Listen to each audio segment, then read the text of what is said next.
नमस्कार, संसद टीवी में आपका स्वागत है। मैं हूं प्रतिबिंब शर्मा और आप देख रहे हैं इनसाइट में आज हम बात करेंगे आम बजट 2026-27 में वन और विकास के लिए किए गए प्रावधानों की।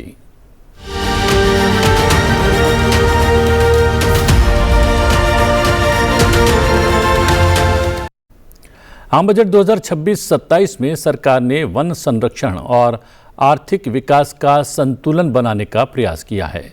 सड़क, रेलवे, खनन, ऊर्जा जैसे विकास परियोजनाओं के साथ साथ वन संरक्षण का संतुलन कैसे बनाया जाएगा, उसका विशेष रूप से प्रयास किया गया है। प्रोजेक्ट टाइगर और प्रोजेक्ट एलिफेंट के लिए बजट लगभग 290 करोड़ कर दिया गया है, जो पिछले वर्ष 153 करोड़ था।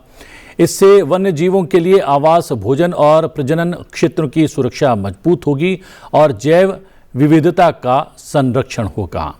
ग्रीन इंडिया मिशन वनीकरण कार्यक्रम के लिए बजट 170 करोड़ रुपए कर दिया गया है, जो पिछले वर्ष से 63% अधिक है।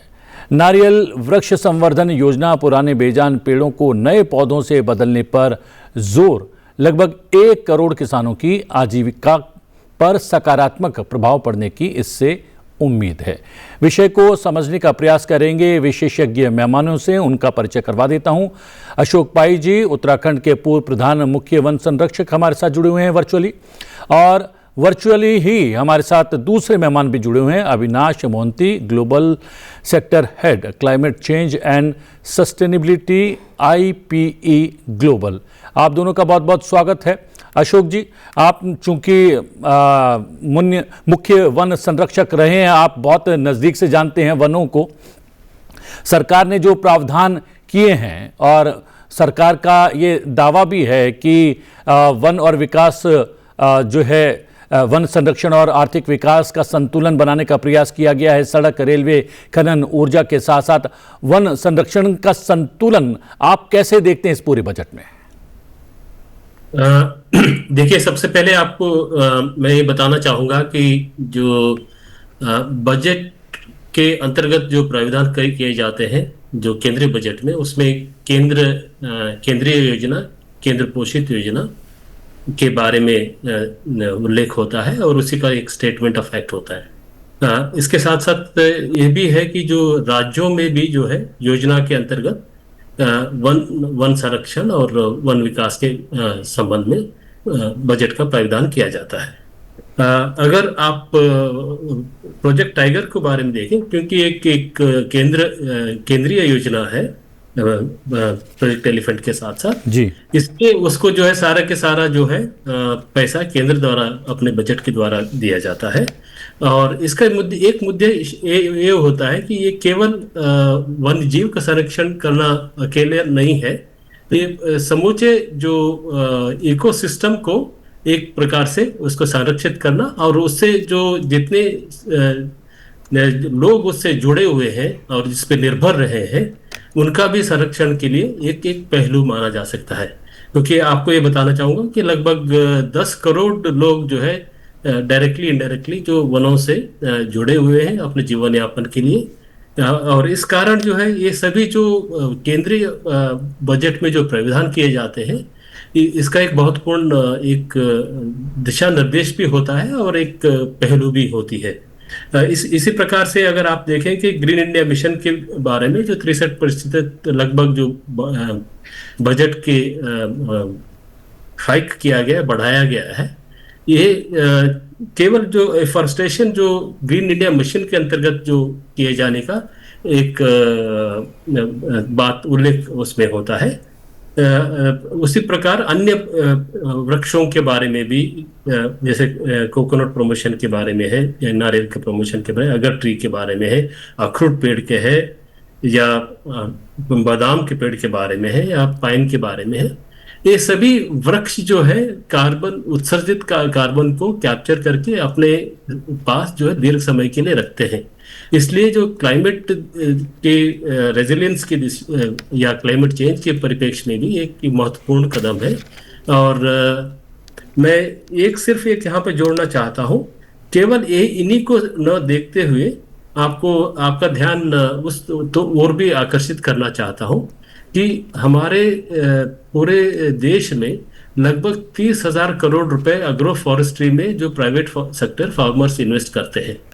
ये एक बहुत ही अत्यंत महत्वपूर्ण एक इन्वेस्टमेंट है, न केवल जो कार्बन उत्सर्जन की दृष्टि से, बल्कि जो इंडस्ट्री जो इससे निर्भर है उसके भी सप्लाई करते हैं, और जो स्थानीय समुदायों को जो जीवन यापन के बारे में उनके इससे मदद मिलती है।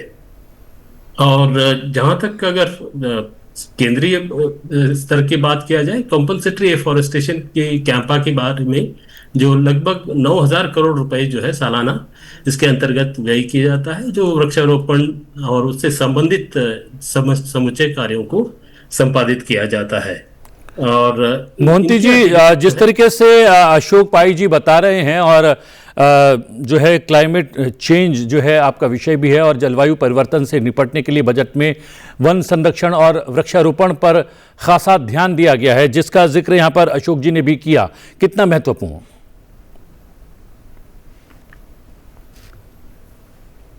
देखिए, ये बजट जो है ये काफी तौर से एक बायोडाइवर्सिटी सेंट्रिक बजट है, अगर हमें इसको बोलना है। एंड मोर इम्पोर्टेंटली, बायोडाइवर्सिटी की जो क्लाइमेट रेजिलियंस एंगल होती है वो दो तरफा होती है। एक होती है कि वो लोकल कम्युनिटीज जो हैं, जो फ्रिंज कम्युनिटीज हैं, उनको काफी हद तक इम्पैक्ट की ओर से सपोर्ट मिलती है। बिकॉज देखिए, अगर बाढ़ आती है या फिर जो कोस्टलाइन की कम्युनिटीज होती है, बायोडाइवर्सिटी राइज की वजह से क्या होती है कि उनकी कम्युनिटी रेजिलियंस जो है वो काफी एनहांस होती है, नंबर वन। नंबर टू, अब इंडिया वॉलंटरी कार्बन मार्केट्स में भी जाने की प्लान और रोड मैप तैयार हो चुकी है। सो इन बायोडाइवर्सिटी कंजर्वेशन की वजह से ये एक एडिशनल होगा कि लोकल कम्युनिटीज जो हैं उनको कार्बन क्रेडिट्स के थ्रू ऑल्टरनेटिव लाइवलीहुड का ऑप्शन मिलेगा, which is very very important. तीसरा चीज ये है कि बायोडाइवर्सिटी कंजर्वेशन दो तरफा होती है। एक होता है two sides of a same coin. एक है कि कम्युनिटी रेजिलियंस भी बढ़ाती है, और ये जो क्लाइमेट शॉक्स होते हैं, जैसे चक्रवाती तूफान हो गए या बाढ़ हो गई या फिर हीट वेव हो गई, ये सारे जो क्लाइमेट रिस्क हैं उनकी इंपैक्ट भी कम करती है। ऑन टॉप ऑफ इट, अगर बायोडाइवर्सिटी कंजर्वेशन के ऊपर हम ज्यादातर काइंड ऑफ अलॉटमेंट और एलोकेशन देखें बजट में, वो काफी हद तक एनहांस्ड है in terms of that. But इस बजट में एक इंपॉर्टेंट प्रोसेस या फिर एक इंपॉर्टेंट मॉड्यूल जो है वो क्लाइमेट अडेप्टेशन के ऊपर कहा जाता है। इस बजट में ज्यादा उल्लेख कुछ है नहीं। हालांकि क्लाइमेट मिटिगेशन के ऊपर काफी ज्यादातर जो काइंड ऑफ एलोकेशन है वो काफी बढ़ाया गया है, नेशनल हाइड्रोजन मिशन के ऊपर एफर्ट दिया गया है। सो ये सारे जो एफर्ट्स हैं ये शो करता है कि गवर्नमेंट्स की कितनी प्रूडेंस है इन टर्म्स ऑफ अंडरस्टैंडिंग और फर्स्ट ट्रैकिंग और main streaming of the climate actions.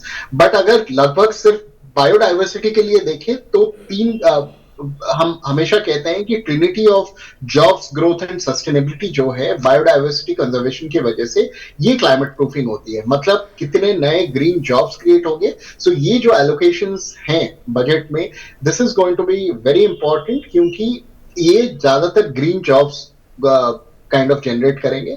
Second is about growth narrative को सपोर्ट करेगा, and third is sustainability, environmental sustainability के ऊपर काफी हद तक इंपैक्ट करेगा। सो ओवरऑल ये जो बजट है बायोडाइवर्सिटी सेंट्रिक बजट है, which is going to address the trinity of jobs, growth and sustainability, let alone इसमें काफी क्लाइमेट रेजिलियंस बिल्ड होगी, स्पेशली जो फ्रिंज कम्युनिटीज हैं और उन सेक्टर्स के लिए, जैसे कि एग्रीकल्चर हो गई या फिर टूरिज्म हो गया। ये सारे जो नेचर डिपेंडेंट सेक्टर्स हैं उनके ऊपर काफी हद तक एक इंपॉर्टेंट पॉजिटिव इंप्लीकेशन है इस बजट का। अशोक भाई जी, ये भारत सरकार का एक लक्ष्य और है वन क्षेत्र को तकरीबन 33% तक बढ़ाने का। इस लक्ष्य को हासिल करने का भी प्रावधान आप देखते हैं क्या इस बजट में? जैसे कि मैं पूर्व में कह रहा था कि जो है हम जो वन संरक्षण को केवल बजट के जो प्रावधान जो है उनके तक सीमित न रख के जी, समूचे जो सरकार द्वारा उठाए गए कदमों के बारे में भी सोचना चाहिए। जैसे कि मैंने बताया कि एग्रो फॉरेस्ट्री एक महत्वपूर्ण क्षेत्र है,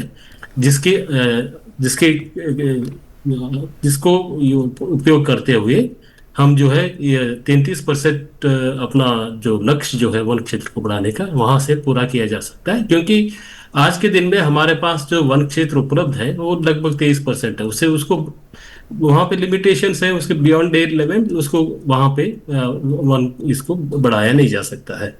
और दूसरी एक महत्वपूर्ण चीज ये है कि जो सरकार केवल, जैसे कि आप क्लाइमेट गोल 2030 के हम लोगों ने तय किया है, वो गोल को अगर मीटअप करना चाहे तो उसको केवल सरकार अकेले को जो है ये न जिम्मेदारी देके प्राइवेट सेक्टर भी इसमें भाग लेने की जो आवश्यकता है। जैसे एग्रो फॉरेस्ट्री के बारे में जैसे मैंने बताया, लगभग जो है 30,000 करोड़ रुपए इन्वेस्टमेंट उसमें सालाना होता है।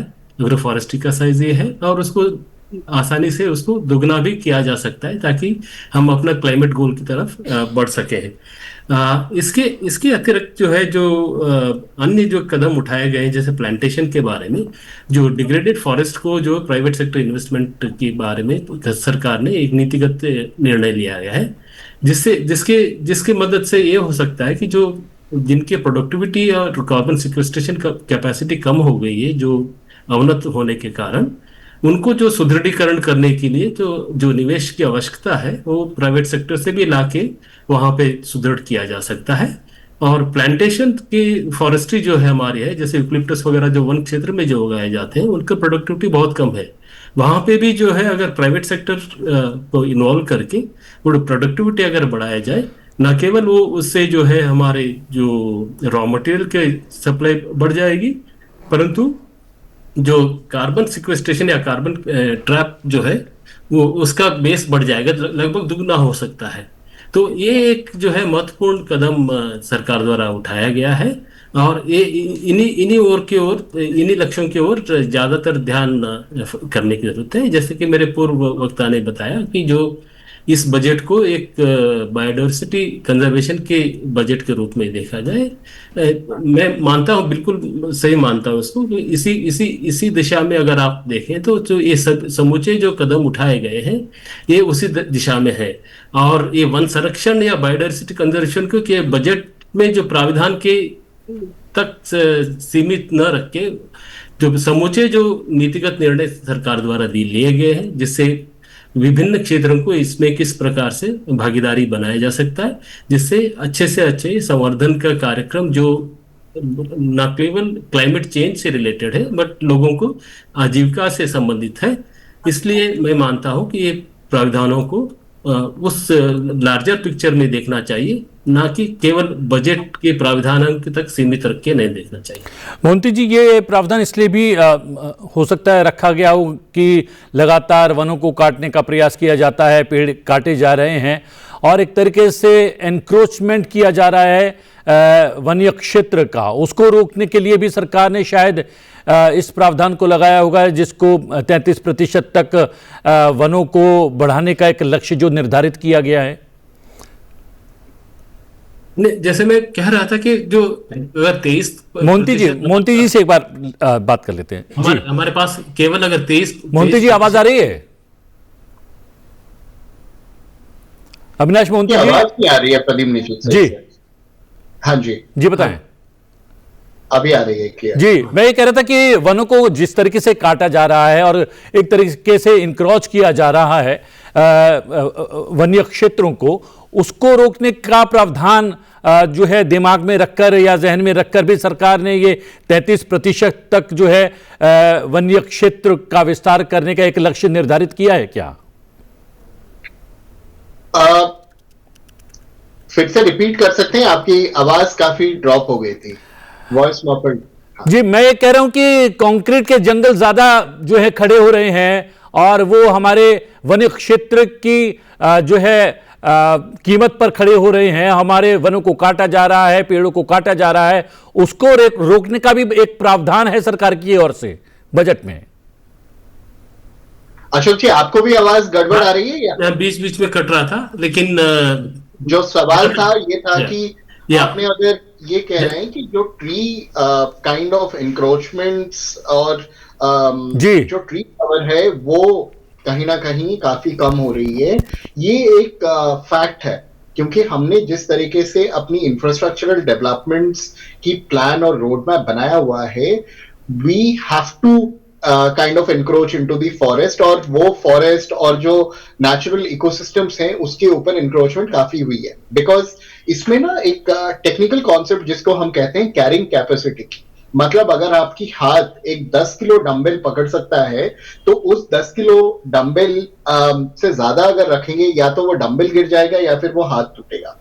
इसी तरीके से हमारी जो नेचुरल इकोसिस्टम्स होती हैं उसकी एक कैरिंग कैपेसिटी होती है कि कितने लोग रह सकते हैं, what is the population density, कितनी कैरिंग कैपेसिटी है उस पर्टिकुलर रीजन के लिए। बट हमारी जो पॉपुलेशन ग्रोथ है एंड हमारी जो एक तरीके से अनसस्टेनेबल डेवलपमेंटल ग्रोथ है अक्रॉस टीयर 1 सिटीज की जब हम बात करें, तो उसकी वजह से क्या होती है कि ओवरऑल ट्री कवर जो है वो काफी कम हो गई है। इसके ऑल्टरनेटिव में इस बजट में जो प्रावधान किया गया है कि आपकी जो ट्री कवर की ओवरऑल मैपिंग जो है वो नहीं कम हो, और उसको कैसे डिफरेंट मीन्स एंड मीडियम से इंक्रीज किया जाए। एंड अगर लास्ट 5 साल की आप फॉरेस्ट सर्वे ऑफ इंडिया की रिपोर्ट देखें तो हमारी जो ट्री कवर है ओवरऑल वो काफी हद तक इंक्रीज भी हुई है, ऐसा नहीं है कि डिक्रीज है। तो कैसे आपको एनवायरमेंटल डिग्रेडेशन को रोकते हुए ज्यादातर ट्री कवर बढ़ाना है और उसके साथ डेवलपमेंटल एजेंडा को आगे बढ़ाना है, ये जो बैलेंस करने की कोशिश की गई है इस बजट में, ये काफी सराहनीय मूलक है। एंड मोर इम्पोर्टेंटली दिस ये जो लार्जर ट्री कवर की सीक्वेंस जिसकी बात हम कर रहे हैं कि ट्री कवर कैसे एनहांस हो, उसके ऊपर जो स्टेप्स सिर्फ इस बजट नहीं, हमारे पिछले वाले बजट्स की जो कंटिन्यूटी है, जैसे कि कैंपा फंड है और बाकी सारे जो स्कीम्स है already kind of in place है, और ये काफी सपोर्ट करते हैं हमें हमारी जो overall tree cover forest cover की जितनी कवरेज है वो बढ़ सके। एंड मोर इम्पोर्टेंटली सिर्फ बढ़ाने से इंपॉर्टेंट नहीं है जो अशोक जी बोल रहे थे इन टर्म्स ऑफ उसकी हेल्थ कैसी है, क्योंकि ये इंपॉर्टेंट है। आज आपने एक सैपलिंग लगाया तो वो सैपलिंग क्या हद तक आपको इकोसिस्टम बेनिफिट्स प्रोवाइड कर सकती है, नंबर 1 क्वेश्चन। उसकी कैसे restoration, rehabilitation and more importantly conservation हो पाए, ये एक इंपॉर्टेंट मुद्दा है जो इस बजट में काफी हद तक देखा गया है और उसकी प्रावधान की गई है। वनों को बचाने के लिए भी और कहीं ना कहीं जो है पर्यावरण को बचाने के लिए भी और जो है ऊर्जा के क्षेत्र में आत्मनिर्भर बनाने के लिए भी सरकार जो है क्लीन एनर्जी पर बहुत ध्यान दे रही है अशोक जी, और सौर पवन ऊर्जा जैसी हरित ऊर्जा परियोजनाओं को बढ़ावा देकर वनों पर दबाव कम करने की रणनीति भी है सरकार की। क्या ये रणनीति सही है? आपकी आवाज कट रही है, जो मैं ठीक से सुन नहीं पा रहा हूँ, क्या कह रहे हैं? हम देख रहे हैं कि सरकार ऊर्जा के क्षेत्र में देश को आत्मनिर्भर बनाने के लिए भी और पर्यावरण की रक्षा के लिए भी क्लीन एनर्जी पर लगातार जोर दे रही है। दूसरी ओर सौर और पवन ऊर्जा जैसी हरित ऊर्जा परियोजनाओं को बढ़ावा देकर सरकार वनों पर दबाव कम करने का प्रयास भी कर रही है। बिल्कुल, एक सच्चाई है जी, इस चाहे कोई माने ना माने, लेकिन जो आप आंकड़े उठा के देखें, जिस प्रकार से जो रिन्यूएबल एनर्जी, सौर ऊर्जा, विंड एनर्जी वगैरह को जो टैप करके जिसको अपने एनर्जी रिक्वायरमेंट को पूरे करने की कोशिश की गई है। एक चीज जो है, जो वन क्षेत्र का कम होने का या उनका एनक्रोचमेंट की बात जो कर रहे थे, इस ओर एक मैं ये बताना चाहूंगा कि जो बहुत सारे हमारे जो इंफ्रास्ट्रक्चर प्रोजेक्ट्स अब जो चलाए गए हैं, जैसे रोड बनने का है, अगर वो किसी प्रोटेक्टेड एरिया से या नेशनल पार्क सेंचुरी से अगर गुजर रहे हैं तो वहां पे एलिवेटेड रोड्स बना के उनके कॉरिडोर्स को इंटैक्ट रखने की प्रयास किया गया है। ये पिछले कुछ सालों से जो ज्यादा इस पे फोकस दिया जा रहा है, और मैं समझता हूं कि ये उस दिशा में है जहां से फ्रेगमेंटेशन ऑफ द हैबिटेट और जो एनक्रोचमेंट की जो गुंजाइश है, जहां पे आमतौर पे देखा जाता है कि जो सड़क बनती है तो जो सड़क के आसपास जो है वो अवनत वनों की मात्रा बढ़ जाती है और वहां पे एनक्रोचमेंट होने की स्थिति है। लेकिन इस तरह के एलिवेटेड रोड्स वगैरह बनाने से एक होती है। दूसरी जो है, जो हमारे जो लगभग जो 50% इंस्टॉल्ड कैपेसिटी जो रिन्यूएबल एनर्जी से जो मीटअप करना है, जैसे एनडीसी में है जो नेशनली डिटरमिन्ड हमारे कमिटमेंट्स है, उसके अनुरूप हम लगभग वहाँ पहुँच रहे हैं एंड 2030 तक जो है अवश्य रूप से उसको मिलेंगी। इससे जो लोगों को जैसे इसी से संबंधित है कि जैसे मान लीजिए कि जो एलपीजी का जो सप्लाई जो घर घरों में जो पहुंचाया गया ये किया किया है, जिससे जो वनों पे जाके लकड़ी वगैरह इकट्ठा करके अपने ऊर्जा के लिए जो वनों का काटा जाता था, उसमें जो है हर जगह पे आपको कमी दिखाई देती है। ये एक महत्वपूर्ण बात है, स्पेशली ग्रामीण क्षेत्र में और जहाँ पे लोग वनों के आसपास जो रहते हैं। और जो अन्य जो कदम सरकार द्वारा उठाए गए हैं, जो रिन्यूएबल क्षेत्र में ग्रीन मेजर्स के बारे में जो बात करते हैं, ये सभी जो है संरक्षण के जो सरकार की मंशा है, जो कमिटमेंट है, वो दर्शाती है। और मैं मानता हूं कि जो इसी ओर अगर बढ़ता रहेगा तो हमारा जो जो कुछ दशकों में जो वनों के और बायोडायवर्सिटी कंजर्वेशन के लिए जो आघात लगे थे, डिग्रेडेशन जो हुआ था, वो उसको धीरे धीरे हम उसको भरपाई कर पा रहे हैं। और मुझे आशा है कि जो है जो जिस प्रकार से जो कमिटमेंट है केंद्र सरकार का, उससे ये पूरा किया जा सकता है। लेकिन ये जरूर जो है जानने वाली बात यह है कि जो वन, क्योंकि ये कंकरेंट लिस्ट का सब्जेक्ट है, इसलिए राज्यों को भी उतना ही कमिटमेंट केंद्र के साथ अपना दिखाना पड़ेगा। तो उसके बिना जो है ये पूरे समूचे जो योजना है, जो क्लाइमेट रेजिलियंस अपने देश को और समूचे समुदाय जो वन के आसपास और जो जो पुअर एंड मार्जिनल कम्युनिटीज जिनको हम कहते हैं, जो क्लाइमेट चेंज से सबसे ज्यादा उनको नुकसान होता है, उनके लिए जो है इससे बहुत मदद मिलेगी। मोहंती जी, ये वन क्षेत्रों में सतत पर्यटन यानी कि इको टूरिज्म के विकास पर भी खासा जोर है सरकार का, जिससे माना जा रहा है रोजगार और स्थानीय अर्थव्यवस्था को बल मिलेगा, उसको बढ़ावा मिलेगा। लेकिन इसके आप इको टूरिज्म को वन्य संपदा के लिए चुनौती मानते हैं, या आपको लगता है कि संरक्षण में मददगार साबित होगी? ये एक बहुत बेहतरीन सवाल है प्रदीप जी, क्योंकि इंडिया की जो ग्रोथ स्टोरी है वो काफी एस्पिरेशनल ग्रोथ स्टोरी है। हम टियर 2 और टियर 3 सिटी से टियर 3 वाले टियर 2 में, टियर 2 वाले टियर 1 में आने के एस्पिरेशन रखते हैं। मतलब है कि जो मेगा सिटीज हैं वहां पे ज्यादा ग्रोथ अपॉर्चुनिटीज हैं, इसलिए हमें लगता है कि हमारी लाइफ और परचेजिंग पावर पैरिटी जो है वो काफी होगा। इसके वजह से जो इंटरनल डिस्प्लेसमेंट और माइग्रेशन वाली इश्यूज हैं, स्पेशली एग्रीकल्चरल सेक्टर एंड दूसरे सेक्टर्स के लिए, ये काफी देखा जा रहा है। ये एक इंपॉर्टेंट मुद्दा इस वजह से भी है क्योंकि इसके अंतर्भुक्त क्या होती है, जो हमारी कैरिंग कैपेसिटी थी सिटीज की, वो धीरे धीरे कम होती जा रही है, जो हमने लास्ट सवाल पे भी आपके साथ डिस्कस किया।